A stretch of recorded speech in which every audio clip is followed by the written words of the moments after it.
Disability awareness training is empowering everyone with the knowledge required to be responsive to the broader needs of a range of people with disabilities. So without further ado, I present you DOR. My name is Danielle Hackworth. I am with the Department of Rehabilitation, and I am part of the Workforce Development section. We work with businesses statewide to help them get connected with our talented individuals with disabilities and help them through the hiring practice. I also have a co-host with me today. So Kathleen, if you want to introduce yourself while they're making me a host, I'll let you go ahead and do that. And you're a host now, by the way, Daniel. Gladly. Hi, everybody. I'm Kathleen Alonso, also with the Workforce Development section. Thanks so much, Bobby, for inviting us to present today. We've got some good material that we would love to share. Great. Terrific. Looking forward to it. All right. So it looks like the screen is on, so we'll see if it works. This is always the fun part, right? All right. Let's see. Here we go. Can we see it? Yes. Good morning, Bob. Morning there. Man. Morning, Alice. There's no need to be awkward. Poor Bob. Like so many of us, he just doesn't know how to interact with people with disabilities. It's pretty easy, really. People with disabilities are people first. We need the same things that every person needs, like respect. Good morning, everyone.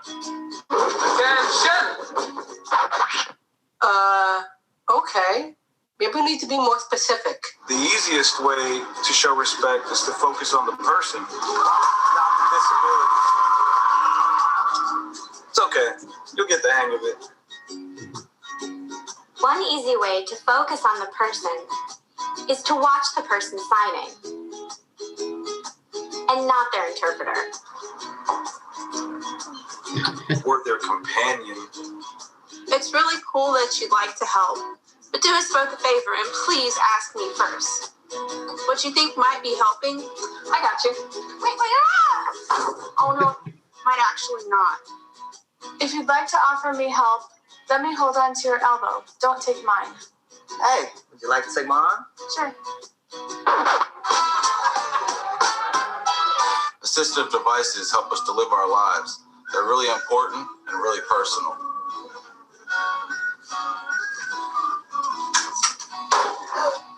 Grabbing them only makes it weird for everyone. But please only touch our devices and service animals if we've given you permission. And don't take it personally if I ask you not to. Remember that my service animal helps me all the time. Neither of us would like it if we were separated. Remember, we make our own decisions. We sign documents, vote, volunteer, work, and pay taxes. We get married. So don't desertion me just because I have a great smile. Just because I'm blind Can I help you? does not mean I'm deaf. No, I think someone was gonna come. Just because I'm deaf doesn't mean I'm blind. Just because I use a wheelchair doesn't mean that I can't sweep you off your feet. So take a deep breath, relax. We don't bite. Unless we're really hungry. Hello there, ladies. How are you? And if you're not sure what to do, just ask. Hi. Would you still like to see a menu? No thanks, but can you please read it to me? Sure, definitely. Just treat us the way you would want to be treated, and we'll all be okay.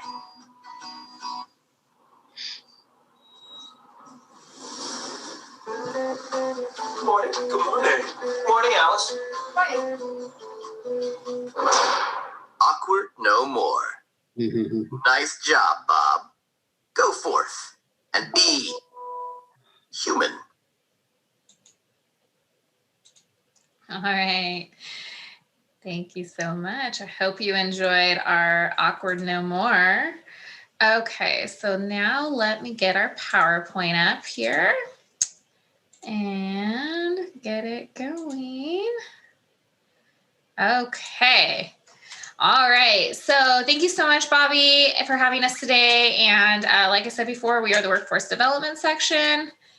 And it doesn't want to play. There we go. And we're going to talk about disability etiquette and expanding your diversity through looking at people's abilities. Kathleen? All right, so we've got just a little disclaimer here for you all about what we're about to present today. The information, material, and or technical assistance are only intended as informational guidance and neither a determination of your legal rights or responsibility under the ADA, nor binding on any agency with enforcement responsibility under the ADA. Oops, I'm going crazy. All right. There are no good jobs for people with disabilities, but there are people with disabilities who are good for jobs. This is one of our favorite quotes by Milt Wright and Associates, who created the Windmills program that we present to businesses all over the state of California. One of our favorite things is when we get a call from employers who think that they have the perfect job for somebody in a wheelchair. But the real question is what is the perfect job for somebody who's in a wheelchair? We've got people who are in wheelchairs who are doctors, who are lawyers, who are mechanics. They might not know how to do the data processing that you're thinking is a perfect job for somebody in a wheelchair. So what we like to look at is what are the abilities of the people, and let's find the perfect job that matches their abilities. People with disabilities are the largest untapped workforce in the world. Their spending and voting power is hugely, underused. I think many forget that people with disabilities have a huge impact on our communities. They're workers, voters, and consumers. They are a catalyst for change in so many different and significant ways. The CDC recently released new information that approximately 61 million people, that's 26% of all adults living in the United States, have some sort of disability. So that's 1 out of every 4 people. And of those, 23% of adults in California do have a disability right now. They also released that disability is growing amongst people 65 and older. So it comes out to 2 to 5 people. And of them, 1 of 4 are women with disabilities. As we see our workforce age and people continue to work older, then we're going to start seeing more accommodations need to be made into the workplace. From an economic and financial standpoint, it's astounding. In the US alone, it's 22 billion, and across the world, it's 3 trillion. And this information is just based on the 2010 US Census, and the 2020 US Census information should be coming out soon. So, who are the stakeholders? They're family members, friends. Who are they? It's everyone. So we don't want people to look at it as there's people with disability community. It's all of us. We're all a part of this community. When combined, their spending power is so much in annual disposable income. It's so remarkable. So just keep in mind that, it's not just people with disabilities on one end. We are all stakeholders. And I'm pretty confident that all of us here either have a family member, a friend, a coworker. The list goes on of someone we care about that has a disability. And in some respect, later on, we will eventually probably acquire a disability. Right now, I'm thinking I need bifocals, so my eyesight's going to be going pretty soon. I already wear glasses. So it's just, please consider that, we're all a part of it. Yes, we're all temporarily able, as I like to say. So why is it important to have this etiquette? It makes employees and customers more comfortable. It's basic human courtesy. It increases work productivity. It's a huge source for new clients and new employees and new customers. If people in the disability community see businesses hire people with disabilities, they're more out to do business there. If you are someone who's in the deaf community and you know that a certain bank has a deaf teller, you're more out to do business with them because there's somebody who can speak your language, who can communicate with you. It just makes good business sense. This is one of our favorite slides as far as everyone's welcome if you can get there. When working with individuals with various disabilities, it's important to remember that not all disabilities require the same level of support or accommodations. Depending on when the person became disabled, may determine what kind of needs they specifically need. With mobility impairments are described as a person's inability to use one or more extremities. Those mobility devices are part of that person's personal space. Like in the video, ask before you help. A person's wheelchair is just like an extension of their body. If you don't know the person to come up well enough to lean on their shoulder, you definitely shouldn't come up and touch their chair. Make sure that there's accessible paths to travel around the workspace. This is good practice for everyone. I'm a klutz. I fall down easy. You should make sure that there's nothing in my way as well, so I don't fall down and get hurt. Adjust equipment and supplies to fit within reach of ranges. And when conversating with someone, come down to their level. We don't like to be talked down to. None of us do. But, you know, I always use one of my consumers as an example of this. He got a job as a night auditor at a local hotel chain. And part of his job was setting up the continental breakfast. And in that setup, he had to lift this giant waffle iron from this shelf down below up to the bar. He called me and told me that he got released from the job. He had had a stroke and couldn't use one side of his body. He couldn't physically lift this waffle iron. I called the business and I talked to him and I asked if there was anything we could do, if there's anyone else who could set up this continental breakfast. And they explained to me he was the only staff member on early in the morning for their guests who had to leave early. So it was part of the job requirements. I suggested that we buy a cart with a cover to place the waffle iron on, and then he could wheel the cart out in the morning and just slide it onto the counter.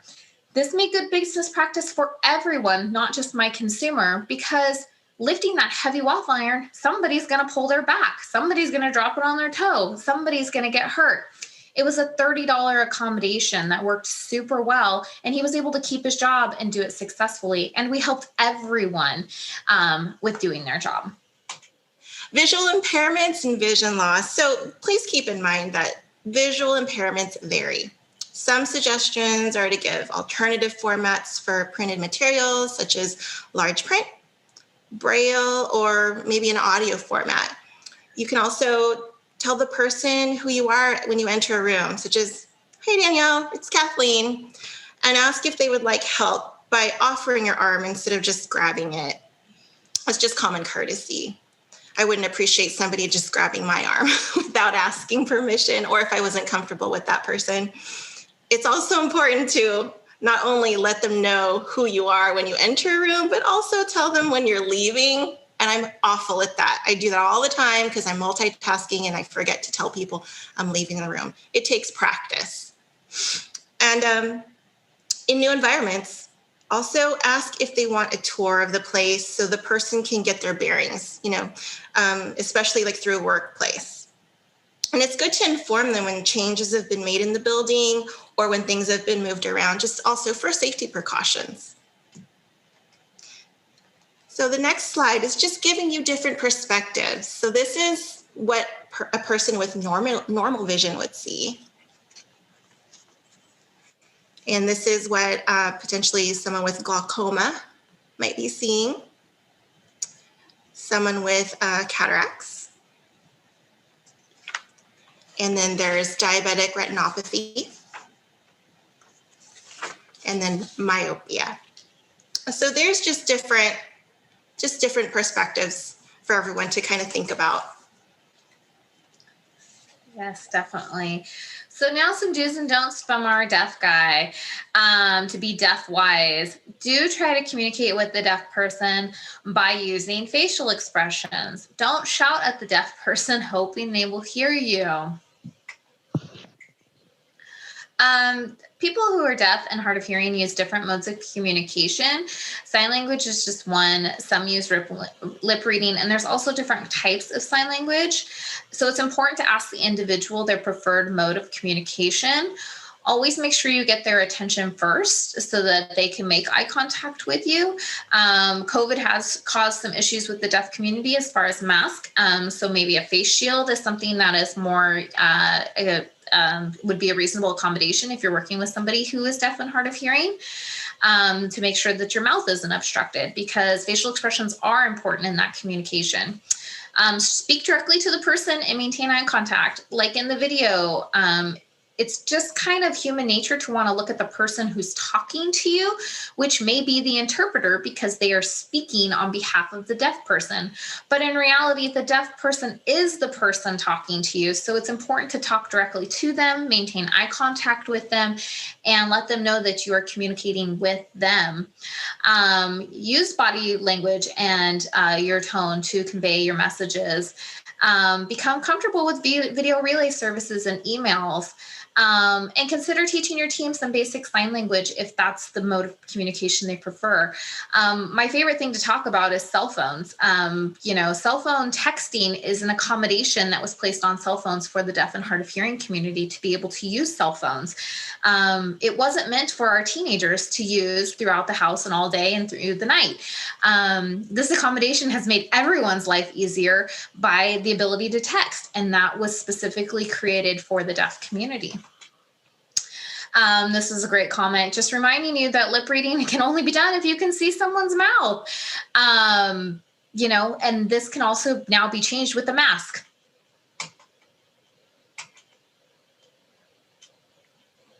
Sorry, was looking for the unmute button. Service animal users, things to consider. Maybe modifying your no pets policy and allow service animals in the workplace. We have to remember that they're working. They're using these animals as a tool to help them do their job, to navigate around the world, to do whatever it is they need to perform their daily life functions. So it would be really great to first ask before touching the animal. We don't generally want to do that and distract them, especially, again, for safety purposes. And again, it would be good not to offer food or treats to the animal without asking.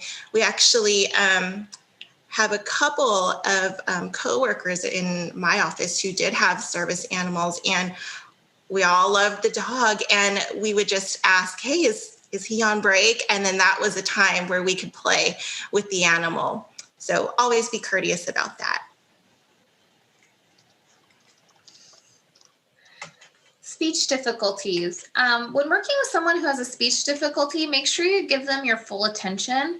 Don't complete the sentences for them. They know what they're trying to say.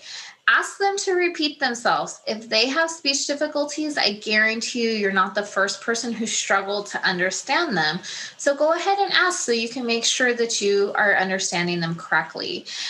Repeat back what they're saying for verifications and validations. This is just good common courtesy with any conversation. So I hear what you're saying is so that you make sure that everyone's on the same page. If all else fails, you can ask them to write down the information that they're trying to share with you.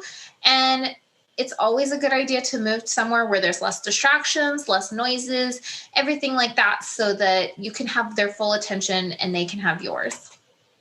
And of course, never tease or laugh at somebody who's trying to convey their point. So this is another good cartoon here. Basically, what's happening is one lady, there's three people in this conversation, and the lady and the man are talking together, and they are totally ignoring the person in the wheelchair. And so we'd like to remind you to please put the person first. We would like to include everybody. They're human, like that in that video. We are all human, and they're talking about this person as if they're not there. Mental health. Mental health is different psychiatric conditions. It ranges from person to person. Try to maintain your manageable stress levels. Minimize distractions. Do not give unsolicited advice or assistance to someone who tells you that they have mental health issues. Do not blame the person for their symptoms or their mental health. question the accuracy of media stereotypes of mental health. Our media makes people who have mental health seem like a threat and a danger. So question that. Really look at those statistics. Really look at what people with mental health are doing in society, because they're doing amazing things and they are managing every day. See the person for who they are, not for the disability. Don't stereotype them. Once again, don't put them into categories. And we can eliminate these stigmas by, one, talking about it, and two, educating each other and the workplace about these mental health conditions. 1 in 4 people are affected by mental health. There are 8.6 million adults who have suicidal thoughts, which leads to suicide being the 3rd leading cause of death. Children with anxiety disorders are less likely to receive treatment, mostly because we just brush it off of, oh, you're being silly, or don't worry about it. When in reality, they need coping skills. They need to be treated. 1 in 30 people experience PTSD, and people of color have less access to care. We're talking about mental health a lot in my family lately. My child is currently 1 in 30 with PTSD.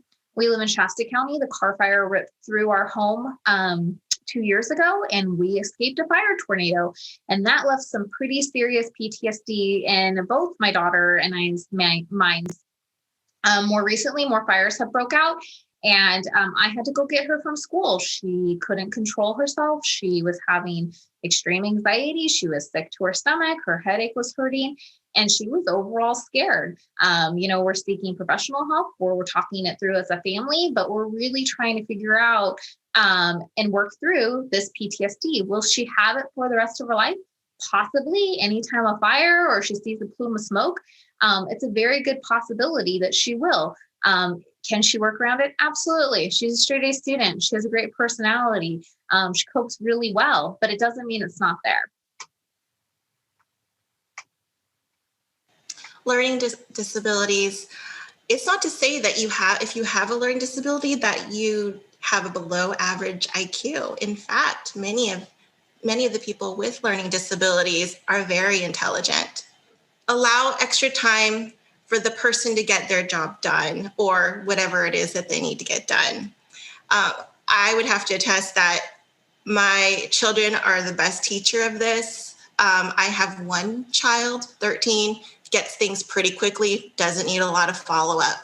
I have a 2nd grader who is struggling, and ended up, he has a learning disability. He's on a 504 plan, and boy, once those accommodations were given to him, he is soaring. So also keep in mind to ask the person the best way to relay the information. Some ways could be to provide things in a written format to make sure that you get the information across. And then there's also different types of technologies now that can support a person with a learning disability.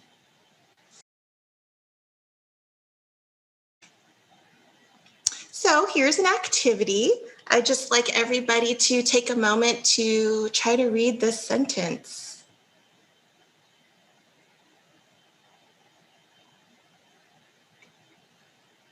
So it actually says the black cat sat on the hot tin roof. So this is something that a person with dyslexia might be seeing when they're reading.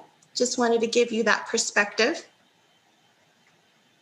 Yes, and it would take a while to sort that out. We didn't give everyone a lot of time. Respiratory disabilities are something we're seeing more and more common within the workplace.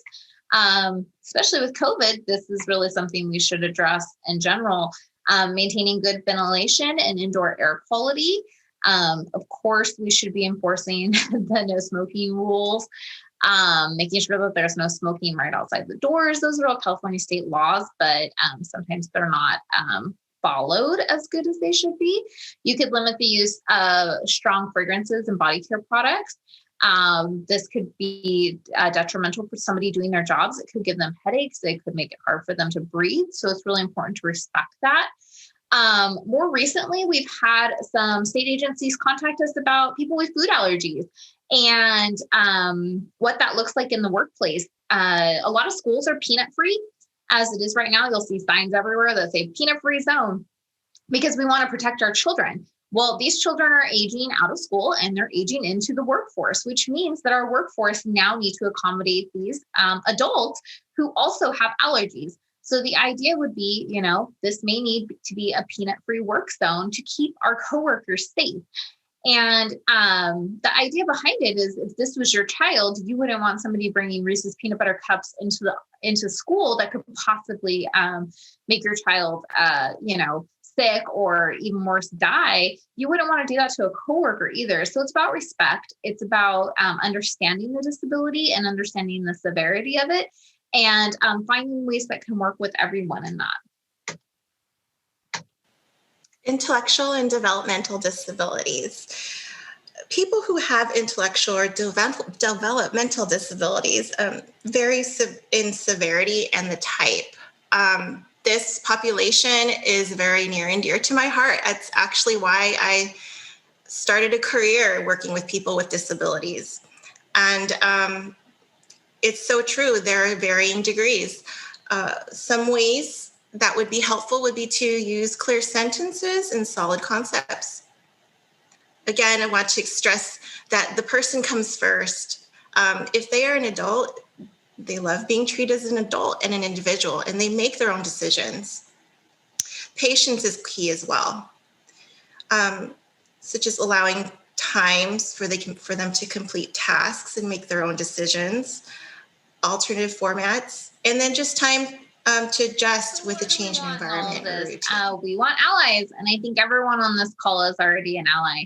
But allies are people who work and support people with disabilities. Despite non-discriminatory rules and the request for accommodations, people with disabilities are still afraid to talk about their disabilities in the workplace. I think we've heard plenty of examples of that today on this call. So what can we do? Why do they do this?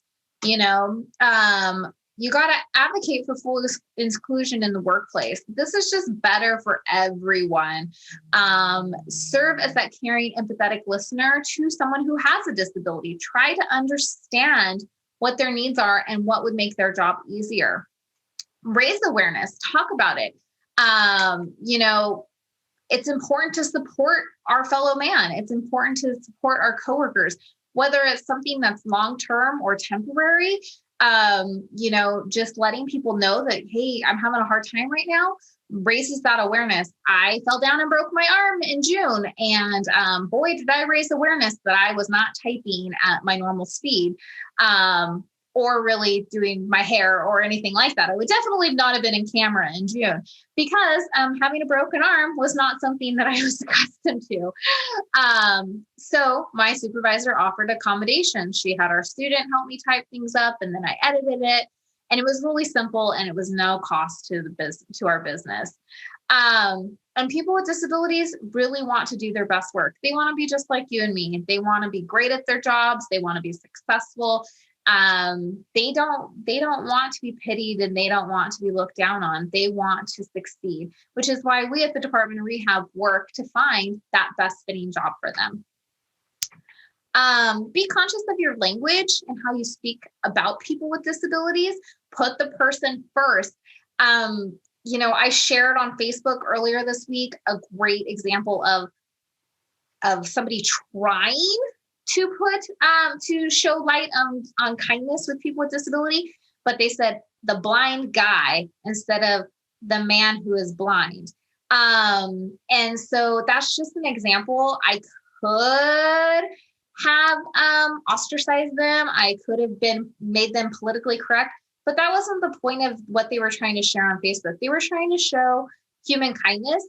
And so I tried to model that. And I was like, this is really awesome that they're helping this man who is blind cross the street, instead of me talking down and doing and making them feel bad about what they considered a good deed. So imagine the possibilities of tapping into this talent. We have an amazing, talented workforce that is ready to work, and they're willing to work. We want employers to walk the talk. Don't just show up to NDEAM events. Don't just sit on the DAC committee. Actually produce what you're talking about, practice what you preach. Put the people with disabilities in the forefront. Like we talked about earlier, the stakeholders in the disability community are huge. This is trillions and trillions of dollars of revenue for your business. So instead of quote unquote hiding someone in the back because they have a disability, make them out in the forefront. Make people know that you want to hire people with disabilities, and it will increase your business. Your team members will benefit from this perspective. It'll help them grow and develop and add new culture to their work experience. And it'll help the disability community use their full capabilities. We have strong, intelligent, wonderful people who are just wanting to work. And it'll help everyone overcome their fears. I think, Bobby, on our last call that we did, we had somebody say, why don't you guys go teach these to kids? Why don't you go out to the schools? And we're starting to go out to the high schools. We're starting to break down barriers and myths and whatnot and provide services to students with disabilities. But parents are the best models. So, having these conversations with your kids at home, talking about disabilities, talking about how it's not something to be fearful. It's not anything to be scary of, and talking about their person's strengths. That's how we can break down these barriers throughout the world. So we went really fast because I know there's a time constraint, but we are the workforce development section in Department of Rehabilitation. Kathleen and I are happy. Usually we travel all throughout the state to talk to you guys. We're kind of grounded right now because of COVID, so we are happy to meet you virtually. But this is our email. You can email us and we will get back to you. We are happy to work with your individual teams or businesses. And we thank you so much for having us on the call. And if there's time for any questions, if not, email us. We're happy to get back to you. Thank you so much, Daniel and Kathleen. This was always very informative presentation. We enjoyed the last one. I really enjoyed this one. I'm learning new thing every time you present. Really good job in presenting, by the way. Very natural flow. So thank you again for being here. We do not have time for questions. However, if it's okay with you, we'd like to field those questions should they come forward. Absolutely. We're available anytime. Great. Thank you again, and have a great day.